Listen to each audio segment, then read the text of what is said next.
There we go. It's one of those days. Good morning and welcome to Distracted Thoughts. My name's Aaron. I'm here with my friend Dathan, and it's already been a hell of a morning. Hell of a morning. Hell of a morning. It has been a week of Mondays. That's what it's been. We definitely have those times that it's like, what in the hell is going on? I almost dropped the big one. It is one of those. We'll save those for one of those. Yeah. One of those other ones. Yeah. But you're just telling me a little bit about your week. You're a little riled up. So I was. Yeah. I was. I had to deal with a lot of, long pause.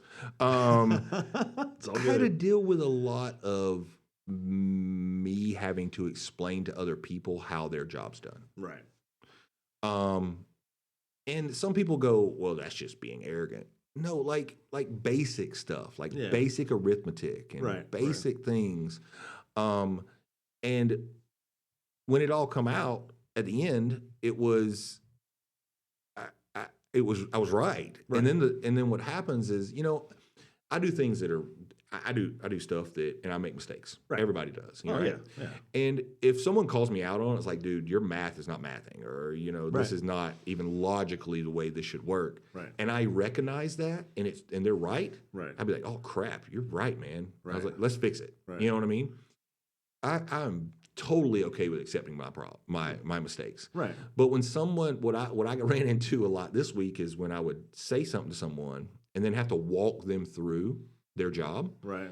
When they realize that, oh crap, you're right, this is wrong, they would instantly get mad at me and turn into this person who was just like, well, how dare you call me out? Right. And how dare you be right? Right. Because at the end of it, it was fixed. Right. But it was like, why did we have to have a 40-minute conversation about this? Right. And I think it probably has a lot to do with, me being a manager, trainer, boss person. That's my personality. That can be overpowering sometimes. But in the same instance, and I'm not speaking for the entire world or the entire Right. United States by any means. But we are moving closer and closer to that movie Idiocracy every single day. Oh, I went back and watched see some it. clips from that movie see it, the other yeah. day, and I'm like, everybody's walking around in Crocs Right. and watching TV that has 5 billion ads on it. And Right. that's like one of the opening scenes Yeah. of this movie. And I'm like, Yeah. wow. I was like, we're closer than we think. Oh, I really think that movie was foresight. Like they saw it coming, and it is hard because there are those standouts that are like, am I alone? Are these people really that way? Is this really the way things? And it's funny because you and I both had. My week got a lot better on Wednesday. We normally record these on Thursdays. My week got a whole lot better on Wednesday because we got the notice. Everything's finalized with our house stuff. It's done. And we got done dealing with some pretty challenging stuff that was like, why? Why is this over and over? Because ours was repeat. Do the same thing 14 times, it felt like. Mhm. And here's just one more. Here's just one more. Here's just one more. How many times can you ask for the same thing over and over again? Yeah. And it not be frustrating, right? And you and I are both customer service people. We are. We generally start off real. I'm going to be nice. I'm going to try to be helpful. That it doesn't take much for that helpfulness to eventually turn to sarcasm. I know in me, I will get so saccharine sweet, that overly like, let me walk it through you again, like I'm talking to my kids when they were 4 and 5 years old about how this works. and I don't necessarily mean to, but I don't. That's the only way I contain. I'm pissed. Mm-hmm. I'm pissed. Yeah, I have. It's you honestly don't even realize how bad it is, Right. like with the people you deal with Right. throughout your week or whatever like that. Sometimes you don't realize how bad it is until you get into a room with 4 or 5 people who don't just accept the status quo and who have challenged things their whole life Right. and have intelligent conversations with Right. people. And then you're like, wow, it's bad. Like right. I just had a 3, I met with some people last week and we sat down and there was probably 15 of us, Right. I was probably one of the lowest 5 dumbest people in the room. But yet I was still able to keep up with the conversation and Right. logically and talk about what I need to talk about, ask questions about what, and these other people are just, they're definitely on the genius spectrum. Right. And we talked for 3 hours. Mhm. And you know what didn't happen? Mm. There wasn't a single argument or a bit of frustration in the entire room. For 3 hours. Right. You put 15 guys in a room and try to not have any 15, it wasn't just guys, it was some girls in it. 15 people in a room talking about a couple different subjects and not have anybody get frustrated. And the reason is, for me, what I see is the reason is they're willing to help other people understand it.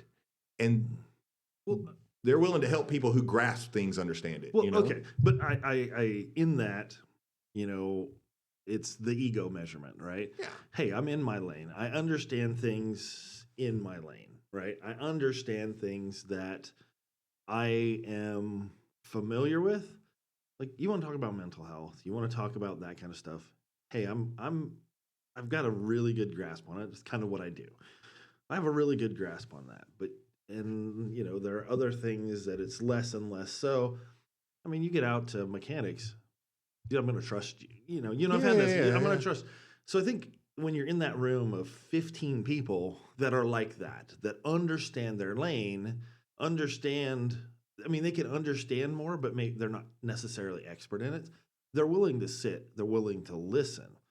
But when you get out to some of the masses who think they're being smarter, I beat myself, are smarter than they actually are. They think that they know this much when this table is smarter.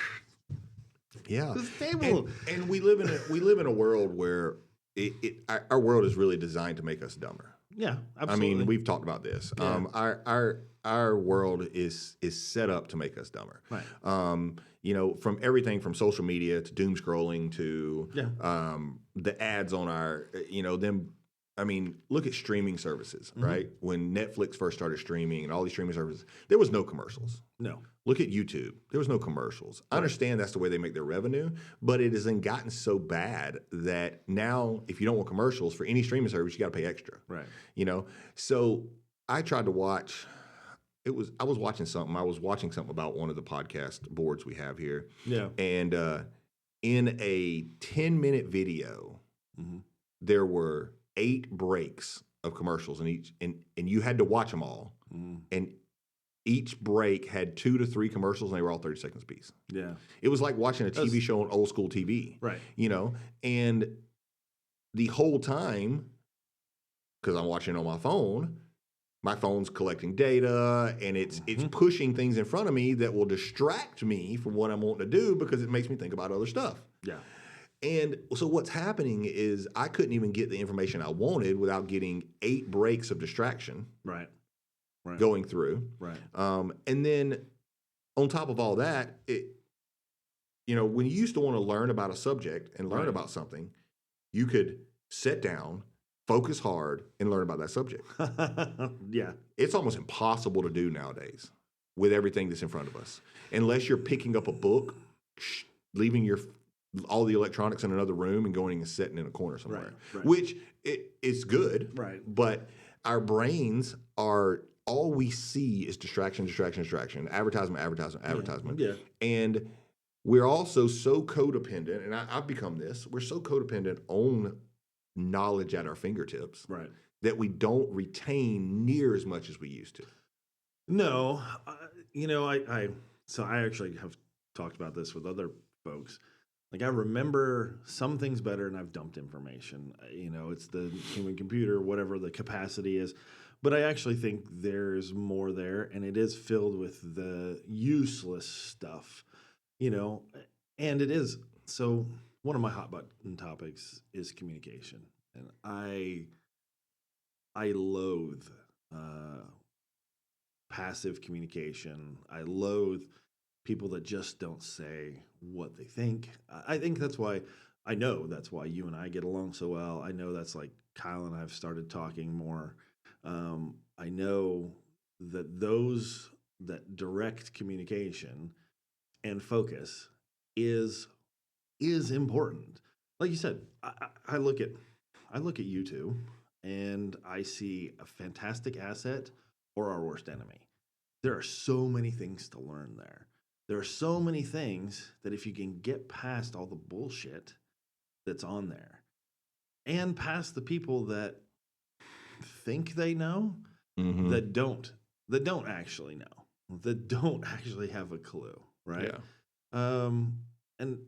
And people that are honest, that's one of just tell me, hey, this is the way I tried it. This worked for me. It may or may not work for you. Okay, I can respect that. I can Yeah. respect that you have tried this out. This worked for you, but it may not work in all circumstances. Okay, now I know I'm taking a risk. Guarantee me something? You're lying. Yeah. You're lying.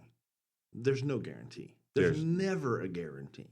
In anything anymore. Right.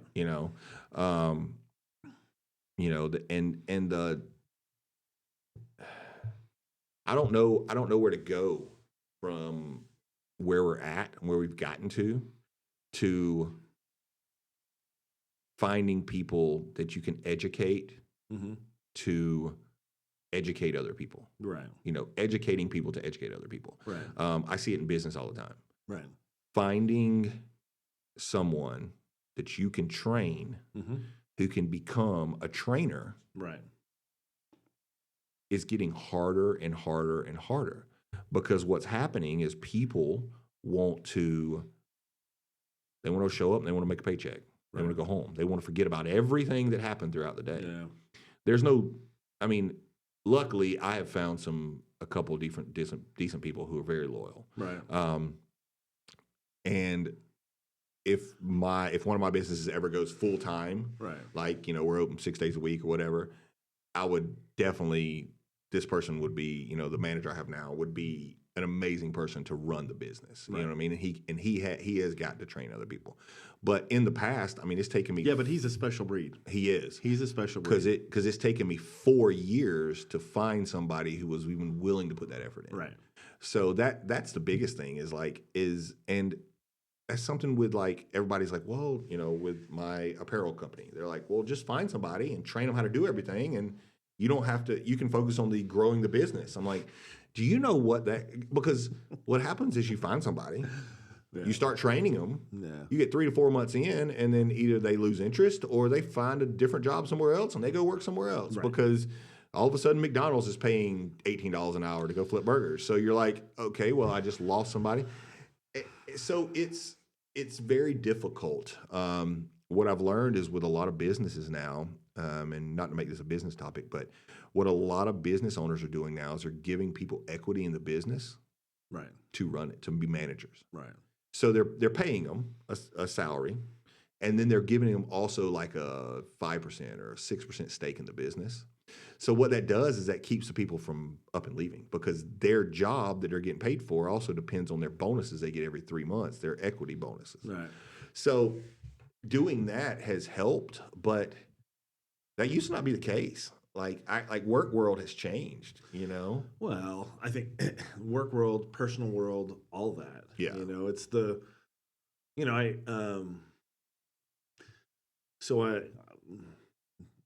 Dan, the Mhm. guy he's actually finally started moving in. His wife is actually going to be his business person like I said, he and I've talked about lots of different things.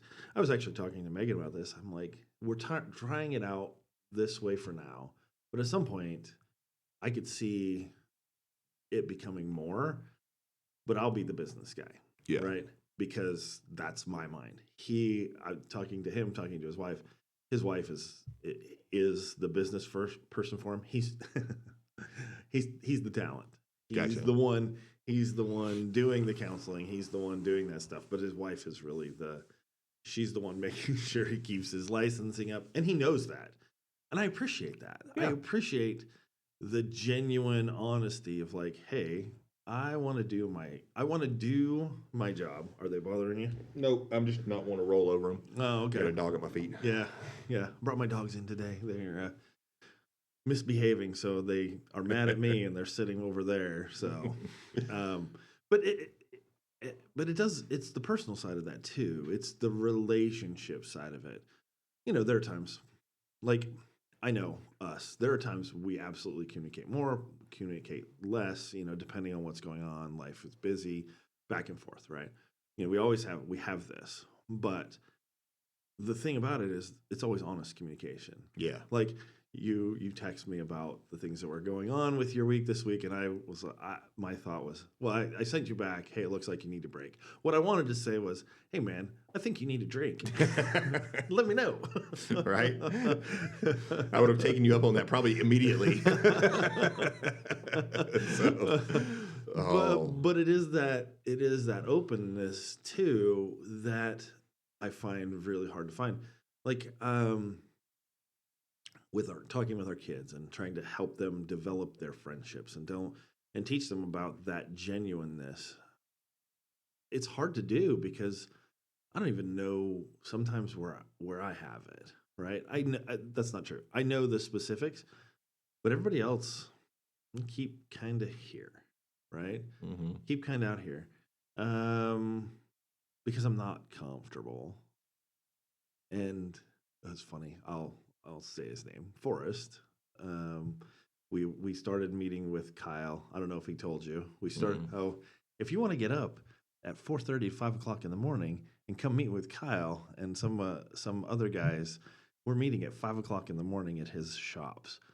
Holy shit, that's Kyle early. Watts? Yeah, Okay. that's Tuesday mornings.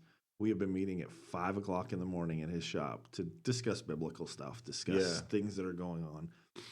But Forrest Clark was there, and Forrest and I've only ever had really pretty superficial surface conversations. And I said some things, just me being me, things that you would never be surprised because you're like, oh, Aaron's that guy. He just sometimes the things that he says are this, that, or the other. I said some things, and Forrest looked at me like I was an alien. He legitimately looked at me like, who are you? I'm like, you don't know me. You knew the guy. You know the guy you've seen at church functions or other events. You know that guy, right? Mm-hmm. And that's still me. That's still who I am. But that's not the one that's when I sit down with my friends.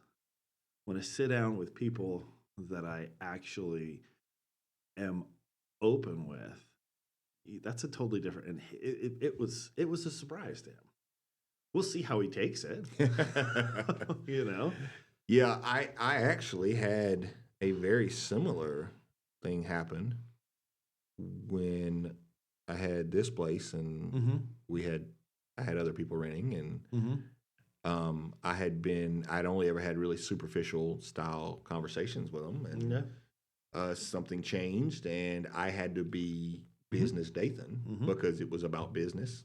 It was not personal. Right. It was completely about business. Right. And it led to them leaving because they didn't like that I was so business. Right. This isn't you. That's what they kept telling me.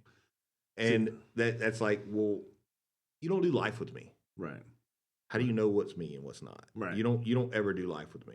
Well, and I find that really funny. Again, things that it's the piss me off. Like you and I very much will say, okay, this is a business conversation. All right, business conversation. Different people. Nothing personal. This is just a business conversation. And we say, okay, We good? Yeah, we're good. Then we'll switch back and the personal comes Yeah. back out. And we know, but that's what we know that about each other. It's like, okay, all right, this is the moment when we need to have this conversation and then turn it off. That it doesn't go away because it's who we are. No, it it doesn't go doesn't. away, but it also is not personal. It isn't. Yeah. I mean, and I do that with you know, I do that with my wife. Right. We'll be talking and I'll be like, hey, I need to talk to you about something like seriously. Right. Like no jokes, no nothing. I need to be Right. serious about this. And she'll be like, okay. And she'll intently listen. We'll put our phones down. We'll not answer them if they ring. We'll just Right. we'll have that conversation. And when we're done, we're usually like, okay, that's good. We good? Yeah. Okay, cool. And then we can go back to bantering and do Yeah, whatever. But yeah. like for that moment, I need to be serious. Right. Like this is something that really bothers me or bothers you or something we really need to deal with. It's got Right. to do with the kids or life Right. or whatever. Right. And so yeah, so having that ability, but you got to know somebody to do that. Right. And I would say you see the jokes. I see the jokes online all the time about if you're in your 40s or over your 40s and you have more than two friends, you're in the 1%, like true friends. Yeah. Because most of our relationships and our friendships are superficial. Yeah. Most of them are. Yeah. I just recently went through something me and my family did, and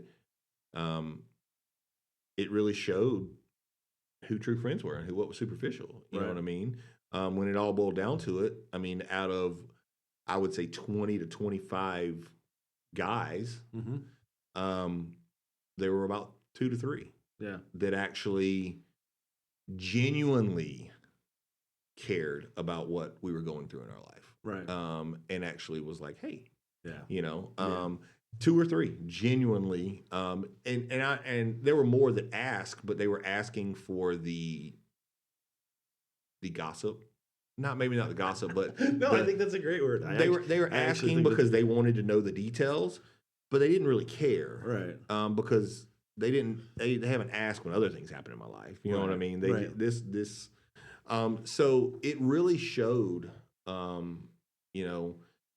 I watch this guy a lot. He does a lot of just speaking about relationships and things like that, and friendships and life. And he said, "You want to know who your friends are? Mm-hmm. Disappear for 20 days. Disappear. Don't go anywhere. Dude, I'd hunt you down. I know. Don't send out any texts. Don't send out any phone calls. Stay off of social media. Disappear for 20 days out of sight and mind, Right. and see who reaches out and be like, "Hey man, you okay? I hadn't seen you in a while. Right. What's going on?" Right. Or, "Hey, you want to grab a bite to eat or something? Yeah. Coffee." Yeah. And see. He goes, and in 20 days, you could decide a year's worth of acquaintances who cares about doing life with you. Because if you're truly doing life with somebody and you just disappear, don't tell anybody you're disappearing, you just disappear, somebody's going to be like, wait a second. No. See, and I don't. It wouldn't even necessarily be this. If you were to disappear from my life, your family was to disappear from our lives, I could say you could probably get away with it for a week. I don't think I could. You don't think so? The first Thursday to come up that I didn't call, that I didn't tell you I wasn't going to be there, that I didn't mention that I was going to be here. Yeah. Well, that's why I say a week. A week, yeah. If I started on Wednesday, it will be the next, or a Friday, it will be the next Thursday. Yeah. You would be like, what's going on? You Yeah. know? Yeah. It might be a week. But that would be about as far. That would. And yeah, I think this is part of it. But even without this, I think it would be because I love our conversations. Yeah. I love our before the mic stuff. I love these conversations. I truly, when our families do get together and spend time together, I love that. There's not a part of this that I want to sacrifice, right? But yeah, I agree with you. If I was to turn things off, who would come looking? I don't know. I have an idea. So an easy way to do it is to sit down and look, because everybody texts nowadays. You know, I would much rather call or talk in face, but it's just the way of the world. Everybody texts. Right. So sit down and go through your text and see how many people initiated a conversation with you in the last 2 weeks. You, not you initiating, Right. but initiated a conversation with, it wasn't business, you know what I mean, on a personal level. Yeah. And it'll give you a good idea. Right. You know, Right. There's aside from my family, my immediate family. I'm not talking about my brother, and I'm talking about my immediate family, my wife and my kids. Right. Right. Aside from my wife and my kids, you're the only one in 2 weeks that's reached out and said anything to me. That's terrible. Now I get a lot of text every day, but my phone number is also tied to my business. Right. So, Right. but Well, yeah, because I don't know. I just felt like I could be checking in. wrong. I could be wrong, but there's been other texts I've had, but I've had to initiate them. Right. Hey, how's it going? Right. What's going on with you? You know, Right. I've had to initiate them. As far as people who's initiated, like just or even a phone call, Yeah. you maybe one other, but Yeah. I mean, I'm pretty close to my brother, Yeah. and he didn't even know I owned a apparel company, Really?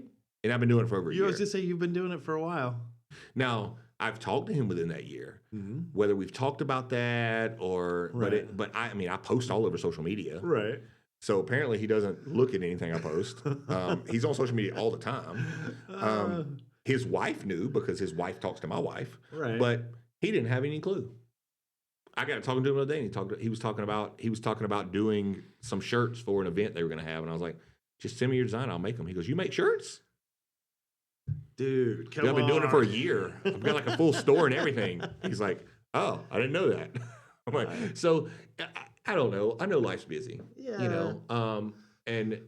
But back to I guess we've kind of got off topic a little bit, but we kind of started talking about things that just kind of Rile you grind up. our Yeah, gears. Right. Do you rile remember that up. old thing on the on Family Guy? Oh yeah. Yeah. You know what grinds my gears? That was cool. I like those when he did that. But yeah, that kind of grind your gears, that kind of rile you up a little bit. And some people say more than it should, but my biggest one is probably having to explain to people Mm-hmm. on a 5-year-old level Yeah. basic knowledge of life. Right. Basic knowledge. Adults that should know better. Adults that should know better. So I was reading I seen something and I was like, I don't know how true that is, so I'm going to look into it. What it said was, you're not. It was talking about truly being a man, right? Right. It's like you're not truly a man until you're 42. And I was like, well, that's a weird number. How do you come up with that? You know. And his explanation was, you spend the first 40 years of your life in a learning phase. Okay. And a learning, trial and error, Right. figuring things out, whether it's financial, whether it's life, whether it's marriage, whether it's kids, whatever it is, you spend the first 40 years of your life taking in knowledge and trying things to see what works. Right. Then you hit 40. And he goes, and you've got a pretty good grasp on it. Right. And he goes, and then you spend the next 2 years implementing strategies and rules and what's going to happen. Okay. And then by 42, you've got a base of, I'm not wasting my time on that. Right. I'm not wasting my time on this. This is what I care about. Right. And That's and funny. he said that. So it was a short. So I was like, I'm going to dig into this a little bit, see if there's actually statistics around it. So I found, and you know how statistics go. You don't know Oh, what's you can right. lie with statistics. I mean, I'm a stats guy. You can lie so with statistics. statistics are made up 70% of the time, 30% of the time. Yeah. So I did find some statistics though that were talking about that age used to be 32. Mm-hmm. And now it's 42 because people used to, by the time people were 30, they had careers that they were stable in. Yeah. They had families because they started in their early 20s. They had kids that were teenagers. You know, so by 32. Yeah. But because we have gotten dumber as a society, Right. it's now moved 10 years later. Right. You know, and I agree. I'm 43. Yeah. You know, and I honestly, 10 years ago was floundering. I Right, mean, right, I would have right. never thought I would be where I'm at now 10 Well, years ago. That's actually really funny because you say that, and I think back to my own stuff. 10 years ago, my kids were 10 and 7 and 9, almost 8 and 10. Uh, that or no, a little older than that. I'm sorry, I went back 10 years. 7 years ago, yeah, they were early teens. Um, that's when I actually got into. I moved from in the last 9 years, I went from business administration, sales distribution, big company, Mm-hmm. to a teacher to counseling. And 7 years ago, 42, Mm-hmm. is when I became the profession I am now. I spent that 40 to 42 here refining this new idea because I stopped working for a big company at 40. I Yep. stopped working And you for a spent big 2 years figuring out what your direction was going to and be. I've spent 2 years kind of effing around, kind of refining. Yep. And at 42 is when I got my counseling degree, when I went full on into the profession that I am now, that I can actually see myself doing for the rest of my life Yeah. in some capacity. It'll change because I'm not great with stagnation. I like to. Yeah, but you have a clear path. Yeah. And if the path does alter or change, you will have a clear path about that. Right. Whereas in our 30s, Yeah. there was a here and now, Right. not a clear path, And I think so. And it's funny because I say that, and when you first hear it, you're like, "Oh, that's weird. That's not really true." And then you start thinking back on your own life, and you're like, "Wait a second, no, that is 100% true." Yeah, no, it is. Thinking back, I can look back and go, "Oh yeah," because the working for the big company, working for the big corporation, I was good at it. I was good with people. I understood it, but it was more about meeting the needs of my family. It was more about Mhm. providing for them than what I actually wanted to do. Like it was good, but I found parts of it that I enjoyed, but I never actually loved it. Yeah. It was a lot of figuring things out.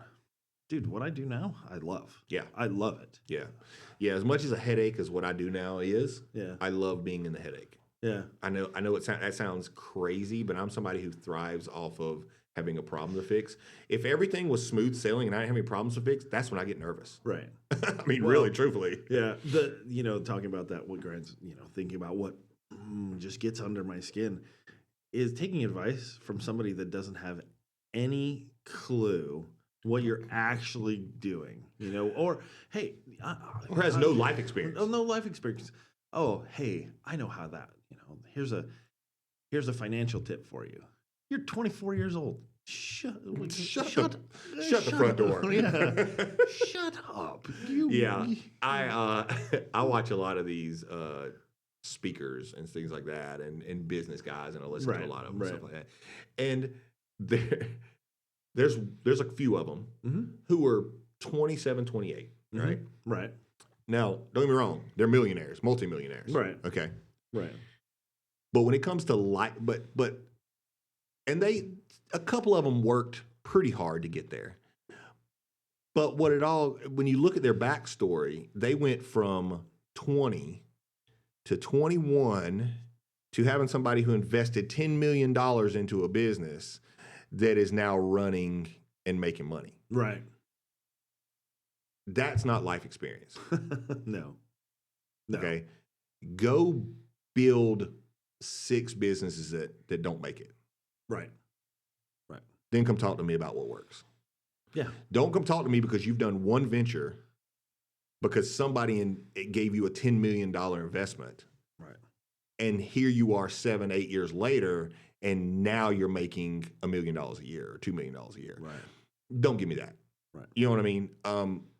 Go put your own money into it, put your own sweat and tears into it, put your own time into it, and it not work. Right. And have to start over multiple times. And guess what? Every single time you're going to learn something. If you're smart, you're going to learn something. And you're going to not do that in the next business, or you're going to alter that. That's life experience. Right. You know what I mean? These mechanics are the same way. These garage mechanics, these backyard mechanics that have worked on their own vehicles and maybe swap their own motor in one car, and Right. that want to come in and tell somebody who has worked on thousands of vehicles, Right. oh, this is what's wrong with it. Right. Well, have you ever worked on one of these? No, but I know that sound. Right. Sometimes they shoot in the dark and they hit something. Yeah. But you're a backyard mechanic, dude. Yeah, right. No, I get it. You know, But I'll appreciate the backyard mechanic that will tell you, I don't have a clue. I can make my best guess if you want to try. I can appreciate. I'll respect that all day long, Yeah. man. All day long. I can appreciate that, because at least they say, I don't know, but I have a guess. Okay, perfect. You know, one of the ones that gets me, especially having been, we were talking about coaching and bringing people up, and the one that bothers me is you'll spend time coaching somebody, you'll spend time developing somebody, you'll really feel like you're getting somewhere, and then they're gone. Yep. And then they're just gone. And I mean, I'm not going to stop, but then, somebody comes along and says, well, you could have done that better. You could have done this better. No, screw you. Yeah.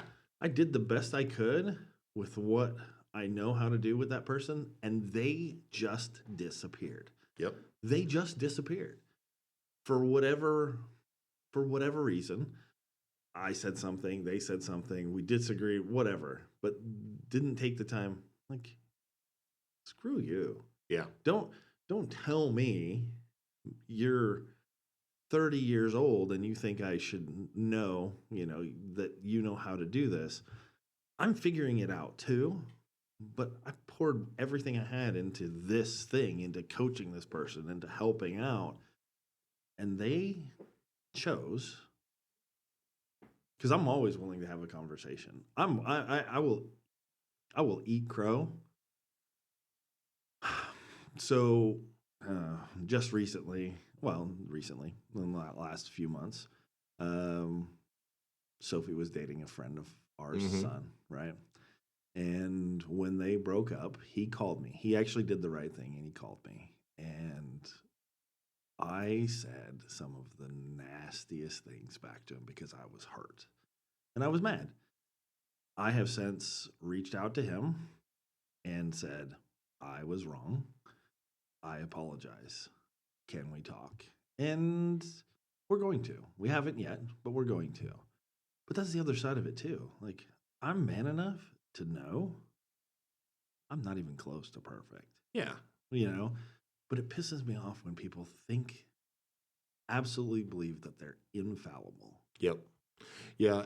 Anybody who can admit a mistake, accept it, and accept the consequences for it. Yeah. I, since turning 42, don't have time for. Right.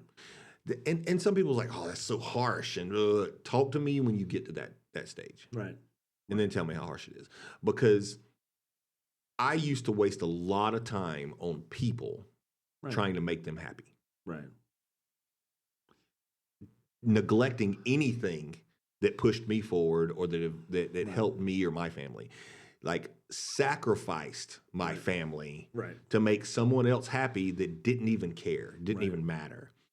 And I'm completely over that. Yeah. You know what I mean? Every now and then I'll do it and I'll see myself getting into that rhythm and I'll have to just stop. Right. But that also comes when that happens, or when people start seeing that, they take high offense to it. Right. When they see the real person, they take offense to it. And you know what? That's okay. You have your right to your own opinion. Right. But guess what? I can't offend you. No. Only you can choose to be offended. Yeah. No one can offend me. Right. I can choose to be offended by something somebody says, but that's my own choice. Right. And what I've noticed is, like, people will do things that they think are going to offend me on purpose. And then I don't let it bother me. Right. They get more mad about that Right. than me retaliating or me Right. saying something else. Like I'm like, all right, that's your opinion. Yeah. And I just keep going. Right. And they get so mad about it. Well, one of the things, I'll hear what they say, right? Because maybe there's this much truth in it. Yeah. You know, somebody says something, and maybe there's this much truth. I know sometimes that my language can be harsh. Okay, I'll take that. Sometimes my language needs to be harsh because you need to hear what I'm saying, not this soft touch bullshit that we do with each other of, oh, it's okay. Yeah. It's okay. You know what I mean? Sometimes I need to be direct, but I'll take that in return. And I'll take, like, if somebody needs to say hard things to me, say it. Say it. Because I'll take it. And it's maybe even if 5% of it is right? Maybe if 5% of it is correct, but I'm not going to let it bother. I can't say that I don't care. You know, I used to say, I used to say what people say doesn't affect me or doesn't bother me. Or I would say, I don't care what people think about me. That's not true. That's a bold-faced lie. Yeah. Because I do. Yeah. I do actually care. Otherwise, I wouldn't have real relationships. That's right. Otherwise, I wouldn't be effective as a service person, right? If you Yeah. didn't care at least a little bit about what people think, right?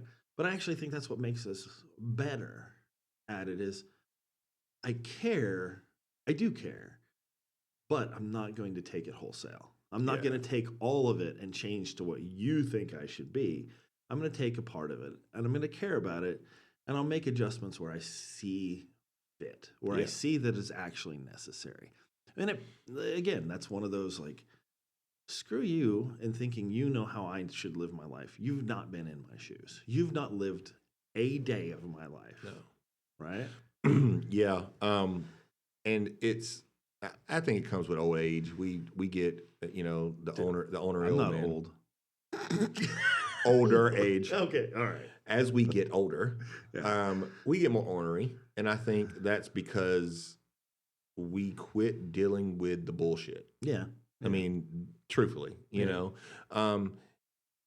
it's definitely, so it's much easier to be that way in large cities because I've lived in both. I've lived in Right. large cities and small cities. Right. It's much easier to be that way in bigger cities because people don't feel like, okay, let me back up for a second. Small town USA Right. sits on a high horse. Okay. The majority of the people that live in a small town, this is all across the United States. Right. I've been in multiple small towns. They feel that because they are small town, Right. they're not as mean and as bad as the big cities. So they don't mean to, but they elevate themselves above. Right. We have better morals. We have better people. We have better. I mean, I've heard city council say it. You know, we need to be careful and protect our status because we're better than those people in the big cities. I've heard city councilors say it, and people Right. agree with them and applaud. You know, Right. and so what happens is it's easier to be just, I'm not dealing with the bullshit that you're putting out, that you're spitting out, and be the person you are in a bigger city because they don't have that mentality. They'll hear what you have to say Right. and go, oh, okay, so I don't agree with most of that, but I could probably make some adjustments in that area of my life. Right. Where a lot of small town, Right. they're set in their ways. Right. And if you bring something up where they're in the wrong or you call them out for something, they don't want to hear it. Right. The reaction is anger. The Right. reaction is, how dare you? You're not even from here. Right. You know, that's the big thing. I mean, you know, I've had people that are from this town Right. on a date with my wife blatantly look at her and be like, your opinion doesn't matter because you wasn't born here. And the owner of the establishment had to remove this guy. I mean, Yeah. he saw it all happen and he was like, oh my God, Dathan's about to destroy this kid. And I'm not a fighter. I will protect Mm-hmm. I am a protector, but I'm not someone to go and let words do that. Right. But you took a stab at my wife. Right. And the owner of the facility saw it and politely asked this guy to leave. Yeah. Now, this guy had a few too many drinks, and Right. but and I thought it was a one-time incident. And then 3 months later, I saw him do it to someone else, and I saw him do it to an old man from Texas that was just passing through, and I literally thought this guy was going to kill him. So anyway, so it's just that, and that's not everybody. You know, I'm not saying that everybody in the town. When I say that small towns, I mean the majority. Yeah. I'm not saying everybody, but we live in a town that I've been here 7 years. Mm-hmm. You've been here 7 generations. So Pretty little close. little difference. Yeah. But we live in a town where we get a lot of people from outside of this Right. community moving to it. Right. Yeah. It has been, I mean, in 7 years, I've watched an influx, right? Right. And I would say the majority of locals hate it. Yeah. The majority of locals won't accept it. And I don't care where you're from. At first, when I was from here, it was everybody, oh, anybody from California is horrible. Now it's anybody who is not originally from Idaho.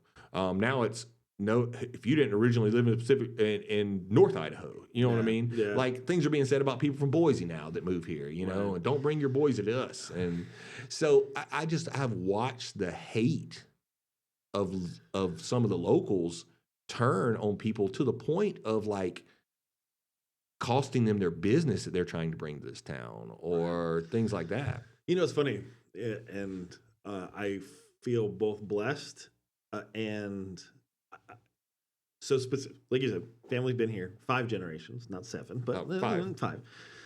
5 generations. My 5, family's been. I mean, we're talking 100 plus years, but Yeah. but it's funny.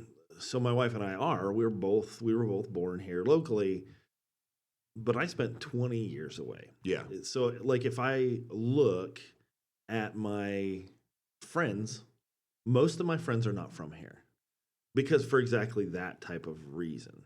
You know, Dathan, I absolutely can see what you're talking about. Funny thing, when Megan and I moved back, I'm in the line at the grocery store and some lady in front of me was spouting off about something and I'm not quiet. I said something back and she turned and looked at me and said, well, you can't talk about that. I've never seen you around before. I've been here for 10, 12 years or something like that. And I said, bitch, I was born here. And I don't often do that, but that's, you know, you don't know me. Yeah. You don't know. Because you haven't ever seen me. Yeah. I'm not. Yeah. Yeah. But it shouldn't make any. It shouldn't make any difference. It shouldn't make any difference. It shouldn't matter. It's pettiness. It is petty. It is pettiness. And that's like something like going back to talking about sitting in that room with 15 other people. Not one time did anybody talk about where they were from, Right. or where they were born, or that was not their identity. Right. And Right. what happens is a lot of small towns, and not just this small town, Right. a lot of small town residents who have been there their whole life, that's their identity. Right. That is who they are. Right. They are nobody else but I was born here. Right. So what? Right. I actually, I almost take it as like I love that I'm from here because we have history here. Yeah. But when I say I was born in Bonners Ferry Band-Aid Station, it's a joke. It's a joke. And you lived? I mean, it's like you live can't right even- across the street from the I hospital. know. You can't even be born here anymore in the No, hospital. No. You can't. No. You can't. Now, my last kid was born here, but it was a home birth. Right. You know, but unless it's a home birth, you can't be born here anymore. No. You know what I mean? No. So what status are you claiming? You're claiming status that you were born in a town that can't even have babies born in it anymore? Nope. What does that say? You Yeah, know? exactly. I haven't used that one yet. I might use that one next time. Yeah. It is. You're right. Hey, I'm a big fish in a tiny pond. I Yeah. mean, that's, you know, I mean, you've lived lots of different places. I've lived in, we lived in Colorado Springs, which half a million just in Colorado Springs itself, not including the surrounding areas. We lived in the Portland metro area, several million people. You know, we lived in the Tri-Cities, another 500,000 plus people. And then I come back here in a city, 2,600 people. 2,600 people in a county of maybe 22,000 that is literally the size of the state of Rhode Island, Yeah. right? Yep. Okay. Shut up with your world knowledge.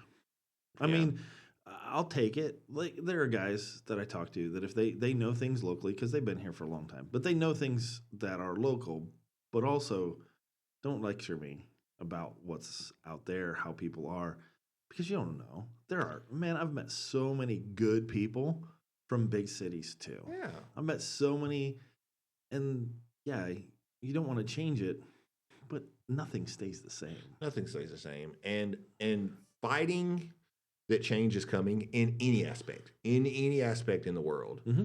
Fighting that change is coming is one, a losing battle. Mm-hmm. Because you can't stop it. Right. Nobody's ever been able to. No. Right. No. And fighting that change instead of saying, you know what, this change is coming. Right. How can we make that change a positive impact Right. on our community instead of a negative one? Right. But saying, I just don't want it, let's not do it, let's find every way we can to stop it, you're not going to stop it, and then you're going to be pissed off when it happens instead of going, you know what, let's work together to make this a positive change. Right. You know, we have an influx of people who move here, Mm-hmm. who want to bring business here, Yeah. who want to make our community more thriving, right? Right. But yet, there's so much pushback from everything. More rules, more regulations, more things that get put in place so that they're making it so difficult for people to do it Right. that people are like, well, why would I pick somewhere that's this difficult when I can go 30 minutes south and they don't cause all this. Right. You know, so it's to the point I've contemplated if I could move my businesses out of town, Mm-hmm. I probably would. Right. Because every time I turn around, there's something else that's another tax, another fee, another something Right. that has to do with me taking more of food off my family's table Right. and having to give it to a community that is stopping progression. Right. You know, they preach progression and they preach, let's make it better, let's do this. Yeah. But when it all boils down to it, it's not, you don't see it. I mean, you go talk to, you pick 10 business owners that are in downtown Mm-hmm. and go talk to them. Right. And every single one of them will tell you they are struggling because of how things have happened in the past 5 to 7 years downtown because there were the wrong rules and regulations put into place. Right. You know, and everybody's got an opinion on how to do it, Right. but we're not the ones that get to make the decision, unfortunately, even Yeah. though we're supposed to be. Yeah. We're not Supposed the to be, ones. but Yeah. it's one of those strange things, you know. It is interesting that way. But unfortunately, sir, Oh, looks man. like we're getting. I know. know. I'm looking at it. We're getting that time. So, you know, it's one of those. If your blood pressure's up. Yeah, I know. Just I gotta gotta sit up in my chair. gotta breathe. So, yeah, as we finish out talking about those things that kind of get you going, Dathan, what are your final thoughts? What are your closing thoughts getting out of this? This is a weird one. I usually have something right instantly. Yeah. So my final thoughts are probably as you go through life, you're going to run into people that are more knowledgeable than you. You're going to run into people that aren't as knowledgeable as you. Give grace to the ones that aren't as knowledgeable and shut up and listen to the ones that are. Yeah. You'll learn more from shutting your mouth and listening than you ever will from speaking. Yeah. Give as much grace as you possibly can, but because you're going to need a lot of it. I love that. That's a fact, sir. That is a fact. I agree wholeheartedly. Give grace because you're going to need a lot of it yourself. You're going to need a lot of practice in giving that grace, and you're going to need a lot. So. Right. Yeah, I agree. It's one of those things. Be patient. Don't pray for it, but be patient. Be patient. Be patient. And understand what gets you going, you know. Understand what bothers you, because if you understand what bothers you, you can actually do something about it instead of letting it rule you. That's right. So, That's right. all right, folks. Thanks for another episode of Distracted Thoughts. We appreciate seeing you all. And again, if you guys have any things we want to talk about, add it in to the comments, and we will eventually have a little can here with some topics for Dathan and I to discuss. If you are listening to this on Spotify, we now are video. We just launched our first video podcast on YouTube. Spotify only has the audio. So YouTube channel is Distracted Thoughts. So go check it out. All right. Have a great day, folks.